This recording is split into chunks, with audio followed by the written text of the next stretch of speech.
Madumihi fiddaulaini amin.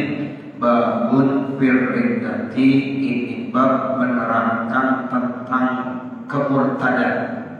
Riddah ada juga yang menyebutnya murtad ya, jadi riddah atau murtad ya sama ya, orang yang tadinya memeluk agama Islam kemudian sekarang dia rubah, dia ganti ya, kemudian dia memeluk kepada agama yang lain.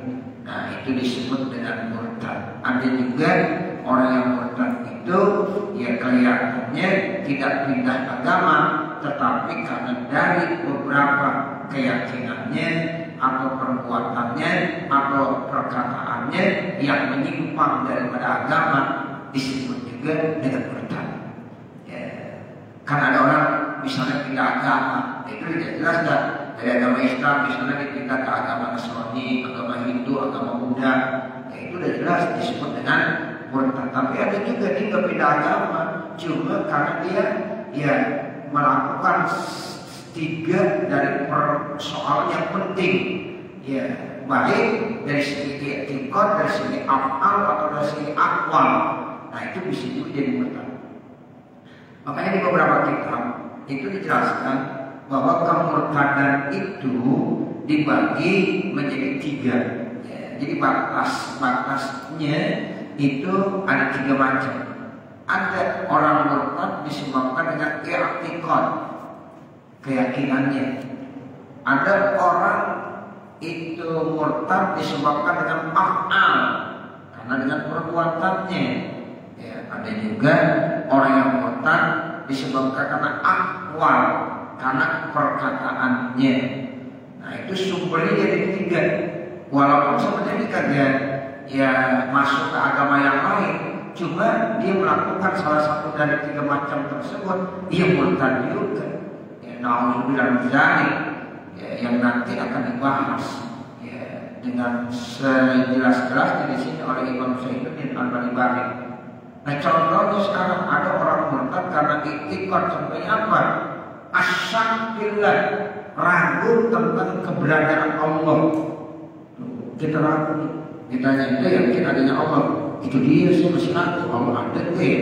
Murtad itu ya i'tiqadnya nggak benar. Sehingga orang yang beriman itu harus benar-benar yakin 100%. Itu disebut dengan i'tiqad ma'rifat ya. Jadi dia benar harus 100%, nggak boleh ragu.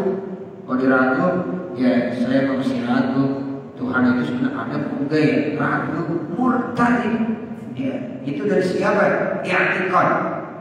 Karena orang yang namanya i'tiqad iman itu harus 100%. Ya, iman keyakinannya harus mantap. Nah, seperti itu jadi murtad karena i'tiqad.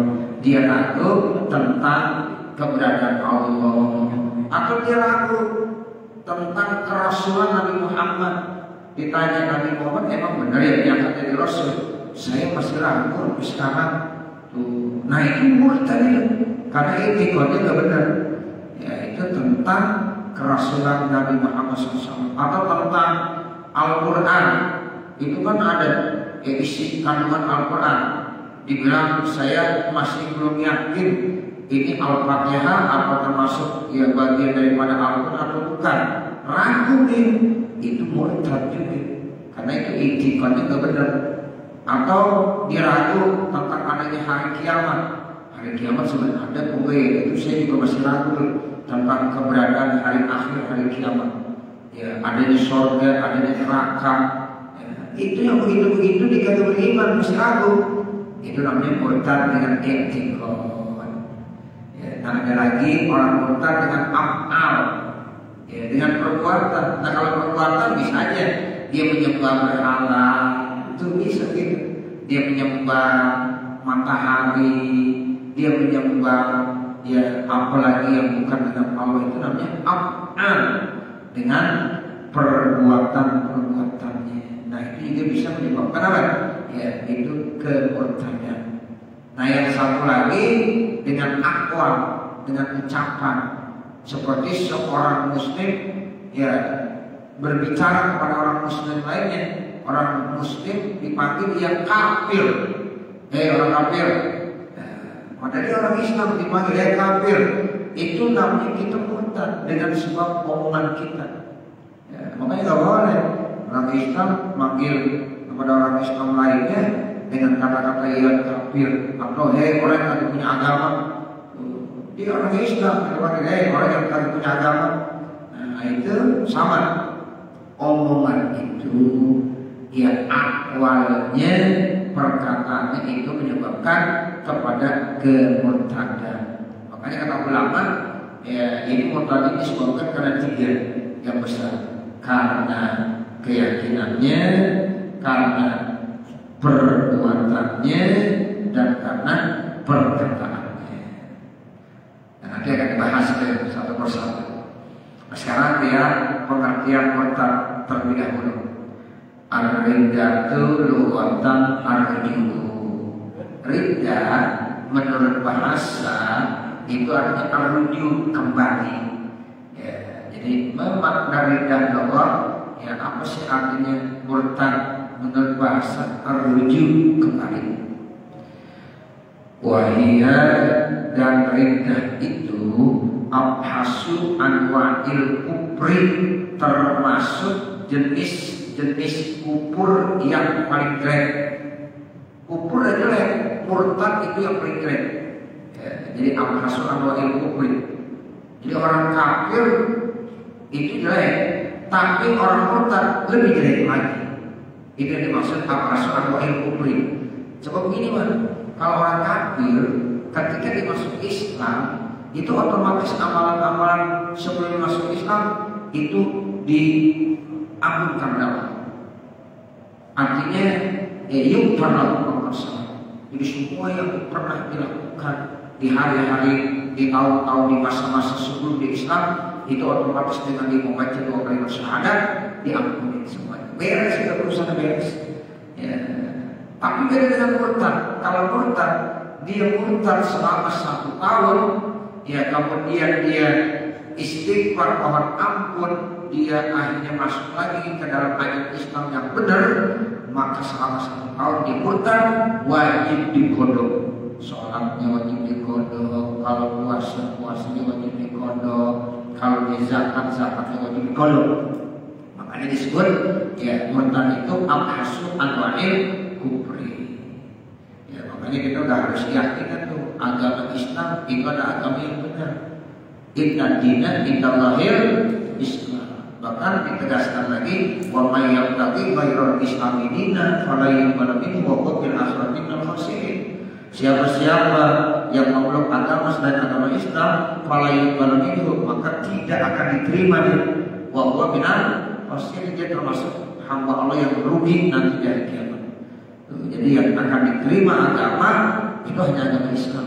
Itu konsep dalam Al-Quran begitu yang harus kita yakini. Ya, di dunia agama banyak, ya silakan pilih yang mana aja. Ya, tapi Allah bilang wa may yabtaghi ghairal islami dinan fala yuqbal minhu.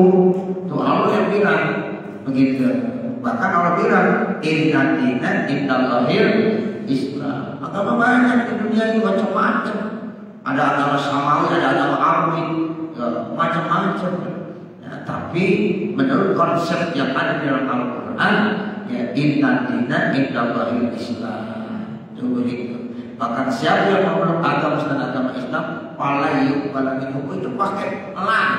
Kalau lam itu udah bakalan diterima. Kalau kita belajar ilmu nahwu itu namanya harfu nasbir, ya terus walakin namanya itu dinambil istiqbal. Nah, begitu nambil istiqbal itu artinya ya kapanpun kata diterima. Gitu. Jadi bukan sekarang diterima, besok diterima kali, enggak. Itu pakai lam. Walai yuqbal, maka tidak bakalan diterima. Ya, wa huwa fil akhirati minal khasirin. Bahkan orang itu di akhirat ya nanti akan rugi terus selamanya. Nah, itu dalam konsep Al-Quran seperti itu. Makanya kita jangan sampai ngomong semua agama benar. Begitu. Sebab inna dina indallahil Islam, tapi tetap enggak ikraha fiddin, tidak ada pemaksaan. Silakan. Ente mau meluk agama ini silakan. Cuma Islam mengajarkan seperti ini. Ya Islam ini mengajarkannya ajaran begini. Ya jadi ya itu konsep yang ada di dalam Al-Quran.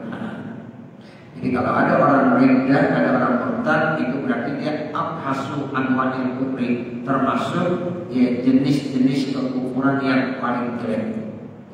Terus apalagi wayat itu bihal amalu, dan menggugurkan dengan sebab kemurtadan al-amalu berupa amalan. Jadi amalnya gugur semua itu Bapak Saudara. Ya ada orang 60 tahun ya muslim ibadah terus, dia murtad. Ya sebagai murtad gugur amal semuanya. Ini masalah bil mauti jika dia nyambung dengan kematian. Habis murtad mati, berarti itu amalan yang pernah dilakukan habis sama sekali, nggak ada nilainya. Sebab kata Nabi innamal a'malu bil khawatim, itu hadis sahih. Ya amal-amal itu yang dinilai akhirnya yang dinilai. Ketika akhirnya dimurtad mati, namun sudah menjalin, maka gugurlah amal-amal yang pernah dilakukan selama puluhan tahun. Na'udzubillah min dzalik. Makanya ya kita selalu baca ya Allah biha, ya Allah biha, ya Allah bi husnil khotimah. Sebab orang yang murtad jadi asal bil khotim itu gugur semuanya. Jadi kalau langsung dia mati nggak ada lagi ya itu ya, solusi yang bisa menyelamatkan dia, karena akhirnya dia kubur. Berarti otomatis amalan yang pernah dilakukan, kebaikan yang pernah dilakukan itu sirna semuanya, gugur semuanya. Fala yajibu i'adatu ibadatihi, maka tidak wajib mengulangi ibadahnya alati qablati yang memang sebelum murtad. Ya, itu kalau kata mazhab Imam Syafi'i, ketika orang ya itu murtad kemudian ya dia kembali sadar. Nah kalau dia kembali sadar lagi, dia tobat, dia membaca 2 kalimat syahadat lagi, itu kata Imam Syafi'i tidak wajib mengulangi ibadahnya yang sebelum murtadnya. Jadi artinya yang sebelum murtad itu ya amalan-amalannya tetap masih diberikan kembali kepada Allah, ada ganjaran pahalanya. Kenapa? Karena dia sempat taubat, sempat istighfar dan membaca 2 kalimat syahadat. Namun yang wajib dikodokin selama di murtad. Kalau murtadnya sebulan, kodokin sebulan sholatnya. Kalau murtadnya seminggu, kodokin selama seminggu. Namun amalan-amalan yang memang dikerjakan saat-saat di bulan murtad, artinya masa-masa dia Islam, itu tetap gugur. Kenapa? Karena dia kembali istighfar dan membaca 2 kalimat syahadat. Enggak sampai meninggal dunia dikeburu ya menyadar ya dia kembali ya kepada agama yang benar. Nah itu alhamdulillah begitu. Ya, jadi kata Imam Syafi'i nggak perlu diulang lagi tuh selama dia murtadnya itu nggak gugur ya, sehingga tidak wajib diulang ibadahnya. Tapi kata Imam Abu Hanifah lain lagi. Waqala Abu Hanifah, dan berkata siapa Imam Abu Hanifah, tajibu wajib diulang lagi karena habibul amalu, semua amalnya gugur dengan sebab dia murtad, maka dia dari mulai titik nol lagi. Itu kata Imam Abu Hanifah. Masya Allah, kalau pengen dapat banyakkan ya amalannya dia harus ulang. Sebab selama dia beramal kemudian gara-gara dia murtad gugur semuanya. Ya, walaupun disempat ya sebelum meninggal dunia kembali sadar, tapi tetap amalan yang sudah dia disebabkan dengan kemurtadannya gugur. Sehingga kalau pengen dapat lagi dia wajib mengulangi. Itu pendapat Imam Abu Hanifah. Jadi lebih berat Imam Abu Hanifah. Kalau Imam Syafi'i lebih ringan. Ya karena pada Imam Syafi'i amalannya tetap ya, enggak gugur. karena dia udah keburu tobat dan mengucapkan 2 kalimat syahadat sebelum dia mati. Tapi kalau dia murtad langsung mati, gugur semuanya, tidak akan diterima amal-amal ibadah yang dulunya pernah dilakukan sebelum murtad. Karena innamal a'malu bil khawatim, amal itu tidak di akhirnya. Karena akhirnya di murtad mati, ya udah yang dinilai ya saat dia mati murtad itu kekurangan murtadnya. Ya sehingga amal-amal kebaikannya tidak diterima oleh Allah Subhanahu wa taala.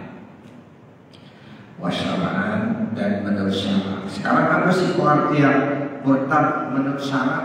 Kalau menurut lugah kan arju. Nah, kalau menurut syarak apa artinya murtad? Qalbu mukallafin muhtadin, ya memutuskan orang yang mukallaf. Jadi memutuskan dari agama Islam maksudnya. Jadi Islam diputus sama orang yang mukallaf tadi. Ya, mukallaf adalah orang yang sudah akil balik, sudah mukallaf. Muhtadin kemudian dalam kondisi normal, ya artinya dia dipaksa. Kalau ada orang dipaksa suruh kafir, kemudian karena dia takut diancam, akhirnya dia ngomong kafir. Tapi seandainya hatinya tetap beriman, itu kemurtadannya tidak berlaku. Ya, karena apa? Ya, dia dipaksa. Wa qalbuhu mutmainnun bil iman, sementara hatinya tetap beriman. Nah itu tidak dihukumkan kafir. Misalnya orang, kalau kamu kagak kubur, saya tembak kamu. Akhirnya ditakut, ya dikubur. Tapi kubur hanya di mulut aja, di hatinya tetap beriman. Karena itu mukroh, dipaksa, maka hukumnya tetap beriman. Tapi yang bagus, dia harus korbankan jiwanya, seperti kemarin bahas. Ya, jadi lebih bagus begitu. Seperti Siti Masyito, ya mempertahankan keimanannya, ya zahir maupun batin. Tapi menurut hukum kalau dipaksa itu kemurtadannya tidak berlaku, tetap dia dihukumkan muslim. Jadi yang dikatakan murtad kalau dimukhtar dalam kondisi dia memang normal, pilihan dia sendiri, dia pindah agama, tidak ada paksaan dari orang lain. Nah itu namanya mukhtar. Fataruhu, maka sia-sia kemurtadan, kagak ada artinya. Min sobiyin, dari anak-anak. Ada anak-anak murtad, itu gak ada artinya. Sebab anak-anak itu ya belum dihukumkan. Ada anak 5 tahun, ya dia pindah agama ke agama ya non Islam. Nah itu tidak diberlakukan. Ketika dibalik di Islam lagi, ya itu selamat. Sobi dia masih kecil tidak berlaku. Itu namanya talbu. Talbu itu ada sia-sia, lagot, ya enggak ada hukumnya. Wa majnuni, begitu orang gila, sama. Wa mukrahin, orang yang dipaksa alaiha untuk murtad, itu juga tidak berlaku hukumnya. Idza kana qalbuhu mu'minan, apabila hatinya tetap beriman. Hatinya tetap beriman, cuma karena dipaksa, zahirnya kelihatan dia kufur. Nah ini tidak berlaku kemurtadannya. Qalbu mukallafin islaman, ya, jadi memutuskan orang mukallaf ya agama Islam. Jadi agama Islam diputus, kemudian dia balik ke dalam agama yang lain, dikufrin dengan kekufuran. Ya, agama selain Islam kan namanya agama yang memunculkan kekufuran. Ya, azman, dia baru punya cita-cita, saya pengen ya masuk agama ini misalnya. Ini baru punya cita-cita azman, halan saat itu langsung kufur. Ya awalan atau ditempoin seminggu lagi saya mau pindah agamaan. Nah pada saat begitu payak kurubi hal kufur orang tersebut, ya halan saat itu juga. Jadi kalau ada orang ngomong begitu, saya nih kalau seandainya ada yang ngasih duit kepada saya, ya misalnya 100 juta, saya mau pindah agama dah, ya ke agama apa misalnya Nasrani atau Hindu atau Buddha. Dia baru ngomong begitu tuh, langsung kufur. Ya. Jadi jangan berandai-andai. Walaupun tamani, di beberapa kitab dijelaskan walaupun andai-andainya tamani itu kan artinya ya, yang tidak mungkin, ya itu namanya tamani. Seandainya uang jatuh sekarang, ya, begitu dari langit, maka saya akan masuk agama Nasrani, saya akan masuk agama Hindu. Nah itu kalau begitu ngomongnya tetap saat itu juga kubur, ya, murtad. Maka cepat-cepat harus istighfar, lalu membaca 2 kalimat syahadat karena keimanannya rusak. Nah, itu bisa menggugurkan amal ibadah itu Bapak Saudara, hati-hati. Maka habib amal ya. Jadi jangan main-main terkait tentang masalah iman, keyakinan. Jangan. Wah, ini kalau seandainya ada orang bawa duit saya rumah 1 karung, ya dari dah, ya gue pindah agama dah apa-apa. Itu jangan dianggap main-main begitu. Ya. Itu yang buruk halal. Dia kubur saat ini. Ya. Nah, sehingga cepat-cepat dia istighfar, mohon ampun dan membaca ya kalimat tauhid la ilaha illallah, membaca 2 kalimat syahadat. Au qaulan atau bentuknya berupa kata-kata, au fi'lan atau bentuknya berupa perbuatan, bi'tiqadin disertakan dengan keyakinan lidzalika ini terhadap perbuatan tersebut, awil qawli atau ucapan tersebut, ai ma'ahu yaitu disertakan bersamanya, au ma'inadin atau bersama ada keingkaran, minal qadili dari orang yang mengucapkan, awil qadili atau ada orang yang melakukan, au ma'asbih zakin atau bersama dia merendahkan, menghinakan, meremehkan, au istihfafin atau meremehkan Al-Quran dengan apa ini Al-Quran begini doang ya dikata kalau Allah ini ngomong merendahkan, kufur, istihza namanya.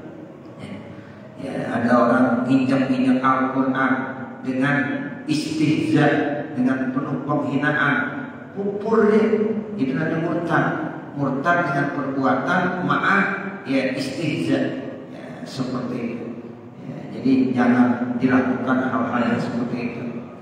Bikhilafi malau fitarna bihi mayukhrijuhu anil-hidati, berbeda sesuatu kalau ia sertakan terhadap apa yang bisa mengeluarkan dia dari kemurtadan. Contohnya apa? Kasat kelisani, terlanjur bicara. Nah kalau terlanjur bicara itu namanya kelepas, omongannya kelepasan. Nah kalau kelepasan omongan itu namanya tidak sengaja, itu tidak berlaku hukumnya. Namanya sabki lisan. Awal hikayat kemudian atau dia lagi bicara tentang hikayat kekuburan. Kalau dia lagi cerita hikayat kekuburan itu dia nggak kubur, dia lagi cerita tentang kekuburan. Ya, bukan berarti dia kufur, cerita tentang orang yang kufur, dia orang kufur, kemudian dia meyakini bahwa ya dia tidak percaya dengan Allah, dia tidak percaya dengan Rasulnya. Nah itu lagi cerita yang itu tidak dihukumkan kufur. Ya, depan kalau dia yakin, dia punya i'tiqad, ya tidak ada Tuhan, ya kemudian dia tidak percaya dengan Rasul Nabi Muhammad. Itu baru kufur. Tapi kalau lagi cerita hikayat tentang kekufuran itu tidak masuk dalam kategori yang kemurtadan. Al-Khawfi atau ada rasa takut. Qala Syekhuna, berkata siapa Syekhuna guru kami yaitu Syekh Ibnu Hajar Al-Haytami, kasai seperti gurunya, wa kaza qaulul wali, begitu juga yang bisa menyebabkan kemurtadan apa qaulul wali, ya begitu juga yang dikeluarkan dari kata-kata kemurtadan. Artinya ini sama dengan terlancarnya lidah, yaitu tidak dihukumkan murtad. Apa yang tidak termasuk murtad? Qaulul walihi, perkataan wali min awliyaillah hal ghaibah di saat dia lagi ghaibahnya, ya artinya lagi menyatunya dia dengan Allah. Makanya nanti ada di cerita-cerita wali itu ada ajaran namanya hulul, wahdatul wujud. Ya, itu ada ajaran seperti wahdatul wujud. Itu Itu kalau kita kenal ada namanya ajaran Imam Ibnul Arabi. Ya, itu Imam Ibnul Arabi itu salah satu ajarannya adalah wahdatul wujud, satu kesatuan. Sehingga dibilang anallah, saya Tuhan, anallah, saya Allah. Nah itu dia ngomongnya pada saat lagi ghaibah, saat lagi menyatu dengan Allah. Ya itu orang-orang tertentu, para wali min awliyaillah ada begitu ngomongnya. Nah itu yang begitu dikeluarkan, itu dia tidak termasuk murtad. Cuma bisa membahayakan buat orang awam, gitu. Makanya di kita dulu ada yang Syekh Siti Dinaham, ya, di wali itu ya, ada yang Syekh Siti Dinaham dia menyatakan itu anallah, saya Tuhan, saya Allah. Sebenarnya dia lagi menyatu. Ada ajaran yang namanya wahdatul wujud, ya seperti itu. Nah itu bagaimana menurut hukumnya? Apakah ketika seorang wali yang sedang menyatu dengan ajaran wahdatul wujud dibilang Allah, itu menurut hukum dia tidak termasuk murtad? Ya, karena dalam kondisi ghaibah namanya. Ya, jadi ketika dibilang Allah tidak masuk dalam ya kata-kata kemurtadan. Tapi kalau dia dalam keadaan wahdatul wujud, ya dalam keadaan ghaibah, di ngomong begitu, dibicara seperti itu, Allah, dia nggak boleh. Ya, kubur dia, mesti dia Tuhan, saya Tuhan. Siapa kamu? Allah. Siapa kamu? Allah. Saya Allah. Nah itu, jadi makanya ini ajaran begini nggak boleh sembarangan. Ya, makanya saya Siti Dinaham itu kan, ya dia akhirnya dia apa? Dipancung. Begitu oleh para wali-wali yang lain, termasuk Sunan Jati, Sunan Kalijaga, Sunan Ampel di sidang tuh. Ya saya Siti Dinaham itu. Ternyata memang ajarannya seperti itu. Ya, untuk orang-orang awam kalau diajarkan kata Sunan Ampel, kata Sunan Giri, wah ini bahaya, bisa membuat orang murtad. Tapi kalau dia sendiri tidak ada masalah. Ya, karena memang dia sedang menyatu ya, dengan Allah, dan itu ajarannya Imam Ibnul Arabi. Ya, seorang imam yang dulu dari asalnya Al-Andalusi. Ya, seperti itu. Dia punya ajaran begitu terkenal itu. Ya, makanya kalau kita orang-orang awam jangan sekali-kali baca kitab-kitabnya. Kalau kita baca kitabnya, wah kita bisa bahaya. Ya, orang-orang kelas-kelas tertentu saja yang disebut dengan khawas, orang-orang yang khawas, yang sudah alim billah, orang-orang yang sudah alim, yang sudah benar-benar kenal tentang hakikatnya Allah, itu boleh nih urusan dia, ya, sehingga nanti dia bisa menyatu dengan Allah. Tapi orang-orang awam apa saudara, ya, itu tidak bisa. Ya, untuk orang-orang awam seperti kita, ya, ajaran itu jangan disampaikan. Nah itu kekhawatiran para wali songo begitu. Wah ini kalau ajaran ini disampaikan kepada orang-orang awam bahaya. Nah untuk menghindar dari itu, makanya disidang tuh. Ya, setelah disidang nggak mau, ya merubah, ya itu hanya boleh dihukum pancung. Seperti itu. Ya sebab nanti ada kata Imam Ibnu Salam, itu seorang wali yang bilang begitu, Allah, ya boleh ditaksir, yu'azzab, dikenakan hukum taksir. Nah itu wali songo melakukan hal seperti itu. Jadi yang dikatakan halal ghaibatihi Allah, sayang Allah. Tuh, begitu padahal yang ngomong manusia. Tapi ketika ditanya siapa kamu? Allah. Karena dari ghaibah itu wali min awliyaillah begitu. Ya sedang menyambung dengan Allah Subhanahu wa taala. Ya wanahu, dan seumpamanya bima waqa, dari apa yang terjadi li a'immatin, bagi imam-imam, ya li a'immatin, bagi imam-imam minal arifin, dari orang-orang yang sudah benar-benar arif, ya benar-benar tenang. Kabni Arabi, itu contohnya seperti Imam Ibnu Arabi. Imam Ibnu Arabi termasuk yang melakukan satu ajaran yang dibilang saat ghaibahnya Allah, ya sebab dia mengajarkan wahdatul wujud namanya. Wa arbaihi, atau pengikut-pengikut murid-murid Imam Ibnu Arabi, dihakim. Memang mereka itu sudah alim, sudah benar-benar kenal tentang hak, tentang kebenaran. Kenal hak itu Allah, yang disebut dengan hak itu Allah Subhanahu wa Ta'ala. Jadi ajaran kita ini khusus orang-orang yang arifin billah. Wa ma waqa'a, dan semua yang terjadi di ibarat dalam ungkapan-ungkapan mereka al-arifin billah mimma yuhibbu kufran, yang bisa menyebabkan sinyal-sinyal kepada kekufuran, ghairu muradi bi zahiri, yang tidak dimaksud dengan zahirnya, kama la yakhfa 'ala muwaffiqin, seperti yang tidak tersembunyi atas orang-orang yang dikasih taufik oleh Allah Subhanahu wa Ta'ala. Nah, akan tetapi ya haram hukumnya ala man lam ya'rif, bagi orang-orang yang belum arif dengan Allah, orang-orang yang belum kenal hakikat istilahnya, hakikat istilah ya mereka, wa tariqatin, dan hakikat tariqah jalan mereka. Bagi orang-orang yang belum paham, belum arif terkait dengan hakikat istilah mereka, tarikat mereka, haram apa? Haram mutola'atu. Jadi panggil ya rumu ala malam ya'rif hakikat istilah wa tariqatin mutola'atu kutubi. Jadi panggil daripada yang rumu. Haram apa? Haram ya membaca, ya memperhatikan, mempelajari kitab-kitab mereka. Jadi itu boleh sembarangan. Ini kitabnya Imam Arabi yang terkait dengan ajaran wahdatul wujud, kita nggak paham, orang-orang yang memang masih kelas-kelasnya ya awam, belum sampai arifin billah, haram kita, ngeri. Nanti seperti sisi jenah lagi ya, mengajarkan ajaran begitu kepada orang awam.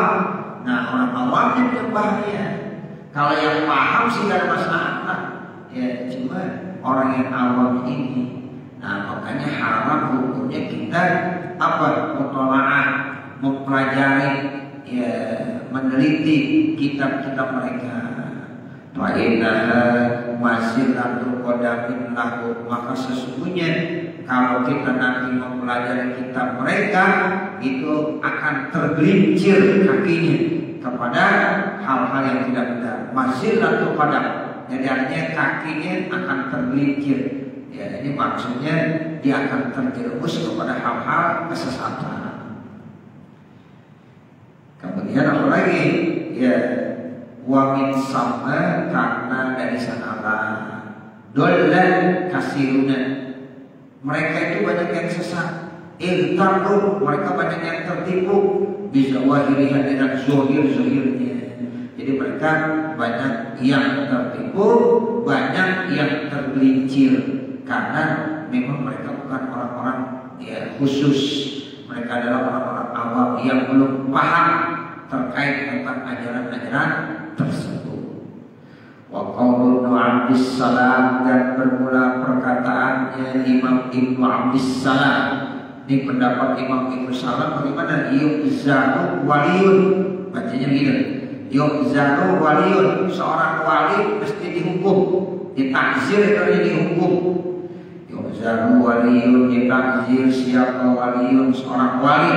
Ya qala, berkata siapa wali, ketika wali bilang begini, anallah, itu kata Imam Ibnu Abdus Salam, ya seorang wali yang bilang siapa kamu, lalu kata wali anallah, saya Allah. Nah itu bagaimana hukumnya seorang wali ngomong begitu? Ya kata Imam Ibnu Abdus Salam, boleh ditakzir. Ditakzir itu artinya dihukum, diberikan sanksi dengan omongan tersebut. Kenapa? Karena membahayakan terhadap orang-orang awam. Ya. Anallah, nah, dia bilang begitu, anallah, saya adalah Allah. Nah, jadi kata Imam Ibnu Abdus Salam, itu yang begitu tuh ya ngomong harus dikenakan takzir, dikenakan hukuman. Ya. Fihi, dan dalam pernyataannya Imam Ibnu Abdus Salam, nazarun, itu juga perlu ada pandangan kembali. Ya. Ya, jadi artinya lihat dulu lah, nggak bisa begitu aja. ya harus ada pandangan-pandangan lainnya. Anhu karena bahwasanya wali inqala jika dia berbicara seperti itu, mukallaf sementara di dalam kondisi mukallaf sadar akil balik, ya bahwa kafirun la halata, maka itu bisa jadi kufur, tidak diragukan lagi. Ya, tapi kalau ketika wali bilang Allah dalam keadaan ghaibah, ya memang dia sedang mengatakan ada wahdatul wujud, kesadaran enggak, ya bukan di bawah zahir, ya tapi itu di alam bawah sadar, namanya bil ghaibah. Nah itu tidak apa-apa. Tapi kalau dalam mukallaf, ya dia dalam kondisi zahirnya sadar, dia ngomong seperti itu bahwa kafir. Bapak ditanya, siapa kamu? Saya Allah. Ya kafir. Masa dia ngaku jadi Tuhan? Ya, sama sama Fir'aun kan? Ya, ngaku jadi Tuhan. Ya, mana anda? Siapa kau? Anak Allah. Saya adalah Allah. Nah itu kalau dalam posisi mukallaf nggak boleh kafir. Tapi kalau dalam ghaibah, ya itu seperti wali-wali min auliya yang sudah menyatu diri dengan Allah, ya maka di ngomong begitu nggak ada salahnya. Tapi untuk orang awam ini yang bahaya. Makanya perlu ada yang pandangan-pandangan secara khusus dan menilai hal-hal seperti itu. Ya, sehingga kalau diucapkan dalam bentuk mukallaf sadar, dia ambil balik saat itu bahwa kafir, maka hukumnya dia kafir dan muharram. Ambil muharram la syakka, tidak diragukan lagi. Ya, jadi keragu di kafir. Tapi yang kedua, wa in qala halal ghaibah. Nah ini kalau itu diucapkan dalam posisi ghaibah, ya emang dia wali namanya sudah menyatu diri dengan Allah, al-mani'ah ditakdir, berarti memang dia terhalang dari menetapkan dia saja teman. Ya dia kalau udah menyatu dengan Allah itu para wali namanya Allah. Udah dia udah menyatu dengan Allah, ditanya siapa kau? Anak Allah, saya Allah. Siapa kau? Saya Allah. Itu begitu. Ya. Jadi udah ada ghaibah, udah ghaibah. Nah kamu yang model begitu, namanya mani'at taklid. Ya. Nah kalau mani'at taklid, wa ayyuhani ini taksir, maka bagaimana kalau itu mau ditaksir? Enggak bisa. Ya. Sebab memang dia ngomong begitu tidak ada kesadarannya. Ya tidak ada lagi, ya, sehingga tidak bisa untuk ditaksir. Jangankan dia dihukum ditakzir saja nggak boleh, dikenakan sanksi saja nggak boleh. Ya, nah yang tadi dihukumkan kalau disadar ditanya siapa kau, dibilang anak Allah, nggak boleh itu kafir. Ya nasihatin kalau kata masih begitu juga boleh dibunuh, dipenggal. Ya, batang lehernya. Nah, itu dibolehkan seperti itu. Intaha, selesai apa yang dikemukakan oleh Imam Ibnu Abdus Salam. Nanti baru wadzalika karena pisoni. Nah, nanti baru kita lanjutkan. Mudah-mudahan apa yang kita baca ada manfaatnya. Amin ya rabbal alamin. Ya, saya kembalikan kepada pembawa acara.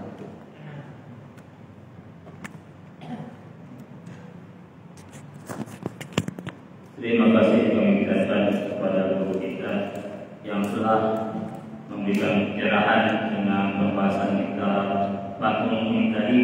Mudah-mudahan ini akan menambah keilmuan bagi kita yang akan kita amalkan dalam kehidupan kita sehari-hari.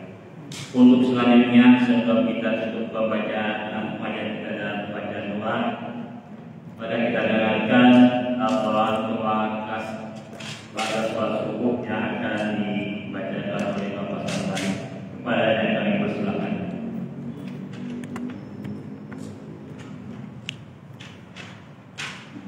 Assalamualaikum warahmatullahi wabarakatuh.